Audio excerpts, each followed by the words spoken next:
ఎల్లక్క జర రేపన్న రారాదు, నారు వీకి పెట్టిన మీ మరిది పొలం రొప్పుతున్నాడు, ఎంబట కూలేస్తా గాని.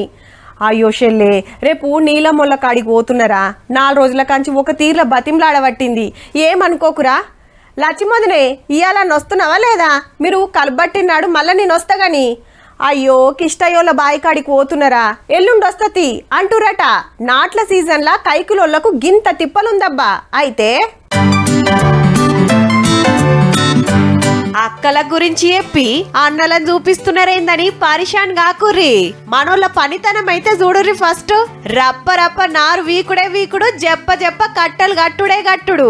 మనం పొలం రొప్పి తయారు పెడితే చాలు దన్న నారు వంచేసుకుంటారు, మునుం పడతానే ఉంటారు.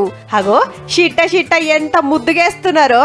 వర్క్ ఏం లేదు, నీట్గానే వరకు ఈత మొత్తం మన లెక్కనే, మన లేడీస్ వేసినట్టే వేస్తారు. ఇక్కడ తెలంగాణ లేడీస్ వేసినట్టే వేస్తారు. హౌ బీహార్ లేబరే మన కాడ నాట్లేస్తానికి శీతం మంది వచ్చిండ్రు. నల్గొండ జిల్లా కనగల్ మండలంలో దిగిన బ్యాచ్ ఇది. కరీంనగర్, మెదక్, వరంగల్, నిజామాబాద్ అంతటా ఈలదే జోరున్నది. బీహార్, ఉత్తరప్రదేశ్, మధ్యప్రదేశ్ రాష్ట్రాలకెళ్ళొచ్చి కూలీలు దొరుకుతలేరనే తిప్పల తప్పించిండ్రులా. మహిళలు వేయడం వల్ల రైతే ఒరి నారు పనిచేసుకోవడం గానీ, రైతే మందు చల్లుకోవడం కానీ ఇవన్నీ ఉండేది. కుట్టరు ఒకవేళ మనకు రైతుకు శాతగాని పరిస్థితుల గిట్ట నారు పిండి గిట్ట ఆలే చల్లుకోవడం జరుగుతుంది. నారు మొత్తం మంచిగా పని చేసుకుంటారు. పొలం వాళ్ళు ఎకరానికి 5,000 తీసుకుంటారు అన్న. గుత్త మాట్లాడుకుంటారు. ఎకరానికి 5 నుంచి 6,000 దాకా నడుస్తుంది.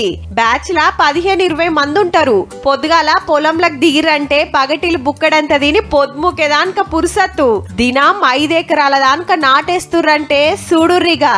మెషిన్ ఉన్నది కానీ 3 లక్షలు 4 లక్షలు పెట్టి ఇన్వెస్ట్ చేసి కొనాలంటే మామూలుగా మన రైతుల కాడ అంత ఇన్వెస్ట్ చేసే అంత డబ్బులు లేవు. ఒక్కూర్లో దిగిన్రంటే చుట్టుముట్టంతా కవర్ చేస్తారు. సీజన్ అయిపోగానే మళ్ళా ఎవ్వల రాష్ట్రానికి వాళ్ళు పోతారు. ఇంత మంచిగా బతుకు తెరువు దొరుకుతున్నందుకు తెలంగాణను तारीफ చేస్తుర్రబ్బా. इधर तेलंगाना स्टेट में बहुत काम है जी. लेबर गरीब लोगों के लिए काम है तेलंगाना स्टेट में. यूपी में बिहार में थोड़ा గరీబీ थोड़ा. కూలోళ్ళు దొరకని వాళ్ళ అదనకొచ్చి ఆసరైతుర్రన్నట్టు. ఇంకిప్పుడు సాగు పెరిగే ఒకల్లా ఈళ్ళే రాకుంటే నాట్లేస్తానికి ఎంత తిప్పలవునో, ఎన్ని రోజులు పట్టునో.